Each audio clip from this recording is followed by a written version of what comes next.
everyone, and welcome back to my channel, Tomcat Stitchery. I'm Whitney, and today we have another The Great Module Sew Along reveal day.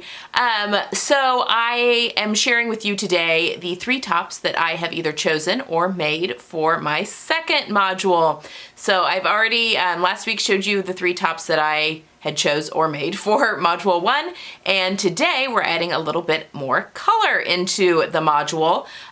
Again, my whole premise behind this, my module 1 is kind of my light neutrals, keeping it all very monochromatic.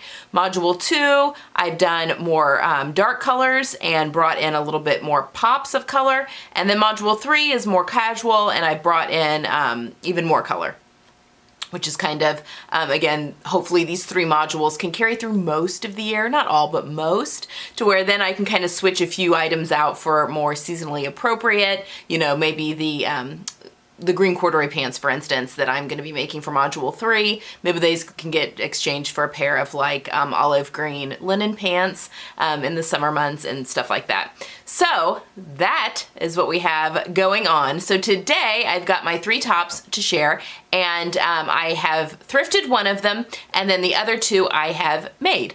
So let's get started. All right, let's talk about the thrifted one first, just because it's short. All right, so when I had my colors done back at the beginning of the year, I was shocked to find out that number 1, I was a warm skin tone, although everyone's pointed out that my chair literally is in my color palette, and I never noticed. Okay, so maybe not the most, what am I trying to say? I am losing words left and right. It's a little concerning. Yes, maybe I don't notice things quite as much as I should, but yeah. So anyway, when I had my colors done, I was shocked to find that a bright red orange, like a tomato orange, was totally in my color palette, which I clearly am wearing right now. This is an old lipstick. This was before my makeup redo. This is a Yves Saint Laurent. Can't remember the number, but I'll put it down below. People always ask about my lipstick. But I used to think it was a little too warm for me of a red, but come to find out my other makeup just wasn't right for me. So now I'm really loving this again. But anyway, I thrifted this cashmere turtleneck. Cashmere, 100% cashmere. I think I paid $2.50. Is that right? Or maybe just $2. I think tops are normally $4 at Goodwill, and we went on half price Saturday, so I think I paid $2 for it. It's in fantastic condition. There are no bug holes. There's not even any pilling. A lot of times, Jenny, my thrifting partner, and I will find, you know, beautiful cashmere sweaters that have either a couple of holes that maybe just need to be kind of darned up, or have pilled badly, but neither on this. So maybe someone bought this and decided the color was too strong. I, however, gladly brought it home. It fits me great. The tag is missing in it. I think it's probably a large, I would assume. But it might be even a petite because it fits me fine in the sleeves. And I'm gonna give you guys a little tip. I wash my cashmere in the washing machine. I do. I tested it out with thrifted cashmere first, but I put it in a lingerie bag because you want to keep agitation at a very minimum because agitation will felt wool. So I put it in a lingerie bag, and I even have the type of it's a top-loading washing machine that has the agitator in it. But I do it on the hand wash gentle cycle, so the agitator is not used hardly at all. And I wash it on cold water in a lingerie bag, and then I just lay it out flat to dry, and I've had 0 problems with that. So I don't know, much cheaper than taking it to the dry cleaner. So anyway, this was my pop of color for this module. You'll see a little bit of again in one of the other tops, but for the rest of my pieces are all very neutral for this. Both pairs of pants are gonna be in the brown family, and then my topper is brown as well. So I wanted to bring one little pop of color. So that's where this thrifted cashmere turtleneck is going to play a role. I've been wearing this a ton since I thrifted it, a ton. So it's been washed quite a bit. All right, on that note, I love a good tank for layering purposes.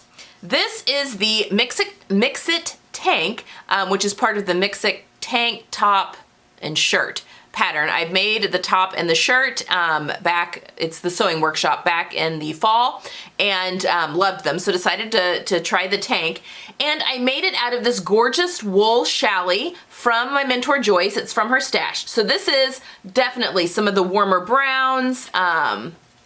That's the back, the warmer browns. There is black in there, but I think the brown warms it up. And then we have this pop of this red, this orangey red color that just every now and again, which I think just ties things in just beautifully. I did do a full bust adjustment on this. This tank does not have any darts in it, so I did add a little bit of a dart. I'm glad I did. I made the size medium, which is what I always make in their patterns, and just added a dart, and I really am glad I did. However, it kind of added maybe, because the dart, you know, adds the width where you need it across the chest, but then it also will add it at the hem because you're spreading the pattern all the way down. It may be a little bit too much at the bottom, but again, you know, I almost always half tuck things or fully tuck, especially if I'm going to be using this as a layering piece. So, you know, I'm not real concerned about that. And I just love this fabric. And again, it's a wool challis. I put it into the washing machine. I washed it before I sewed it up. I did not put it, I mean, when I washed the yardage, and it was like half, it was like a lot of yardage, but only half the width. So clear, I don't know what she did with the other half of the width. But anyway, it's beautiful. It has like a William Morris type print on it.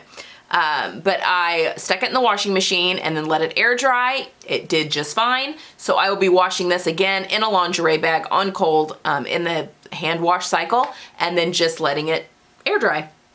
So yeah, just a very nice little layering top. I think it's going to be fantastic underneath my suit that I'm making, and also with the other pants that you get a sneak peek of in this, watching me wear this.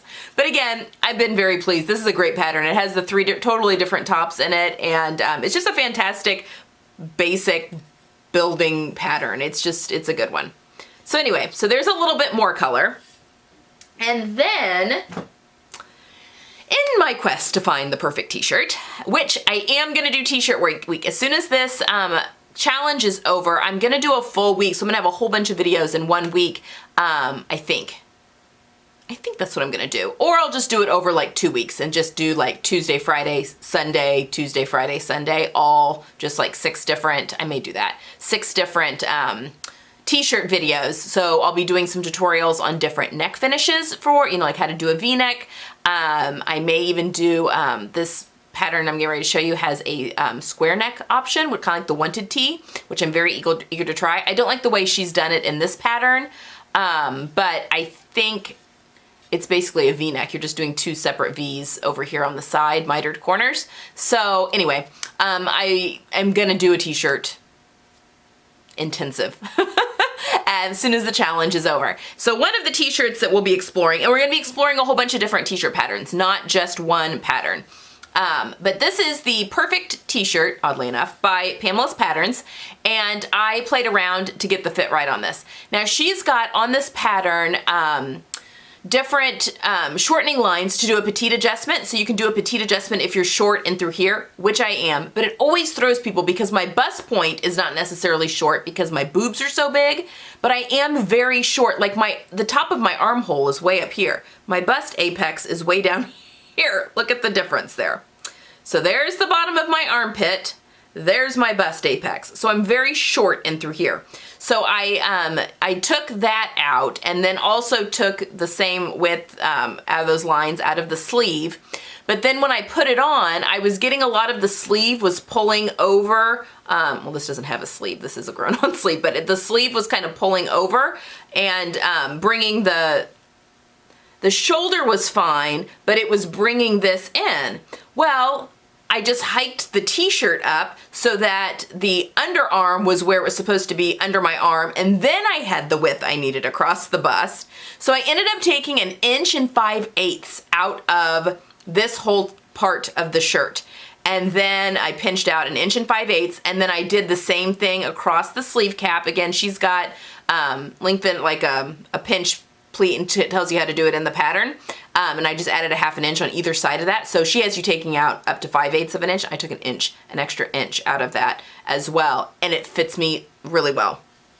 So I'm very pleased with it. So I did it on a t-shirt, but I'm noticing that I really like on me more stable knits for my t-shirts. I find that even though the drapier knits are gorgeous and I think they've just got beautiful movement and everything like that, sometimes they just hang on me and, you know, overwhelm me a little bit, I guess, because they'll grow as the day goes on. The bamboo knits, the rayon knits, I mean, it's just the nature of the beast on those. So I picked an organic cotton knit from the fabric store, and I'll link the fabric down below because I bought this not that long ago. And I did the boat neck neckline for this t-shirt. So the t-shirt, the original pattern comes with a crew, which is too high. I did all my muslins in that just because it was easy, because the pattern has that. But then you can also just switch out a piece and it turns it into a scoop neck, which I made my final t-shirt. I did make one in a rayon knit testing fit that I like that is a scoop neck, and then it has a V-neck option on the original pattern.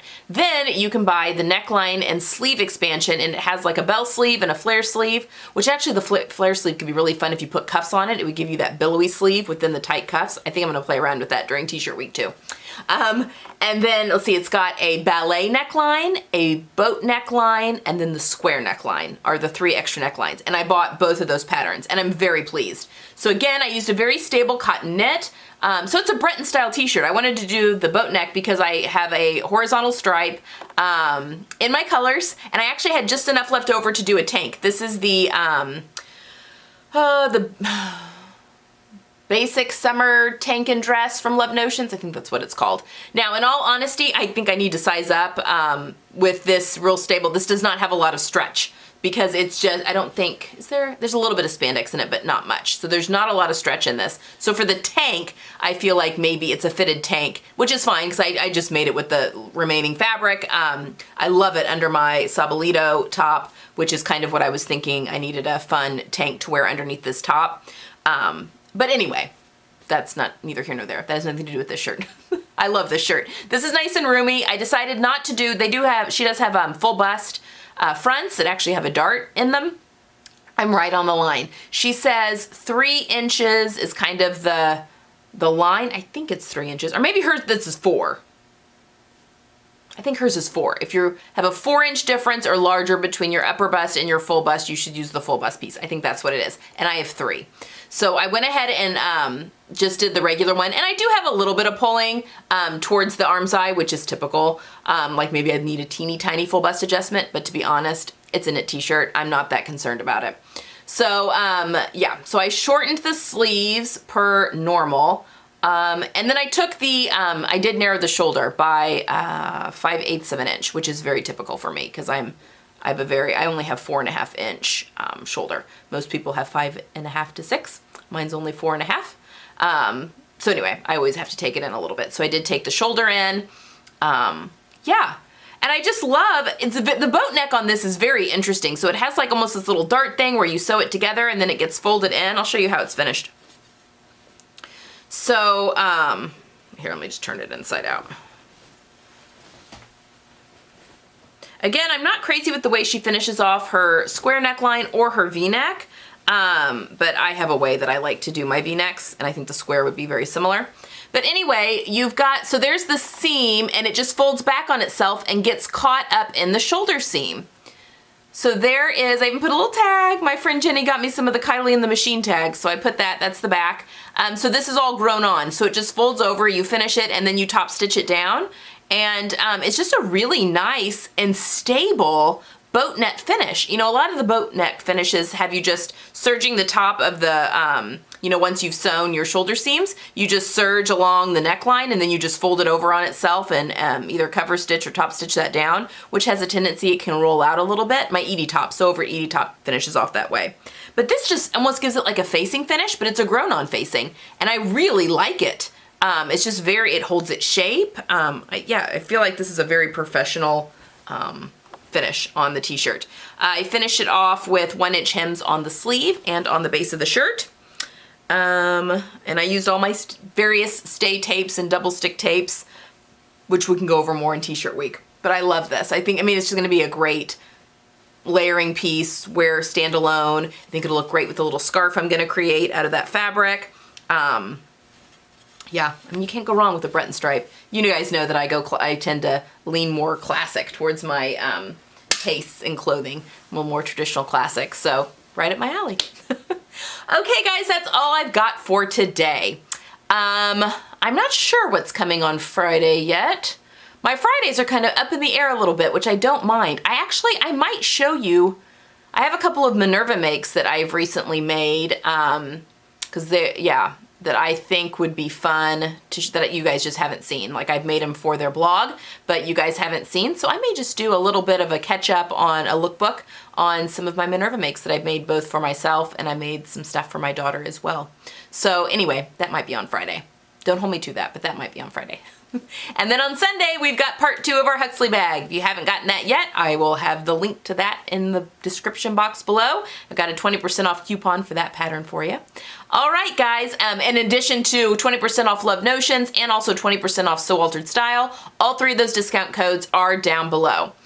Okay, keep posting those finished makes to the hashtag thegreatmodulesewalong. I'm so loving following along with all that. And then next week, I will show you my final 3 tops.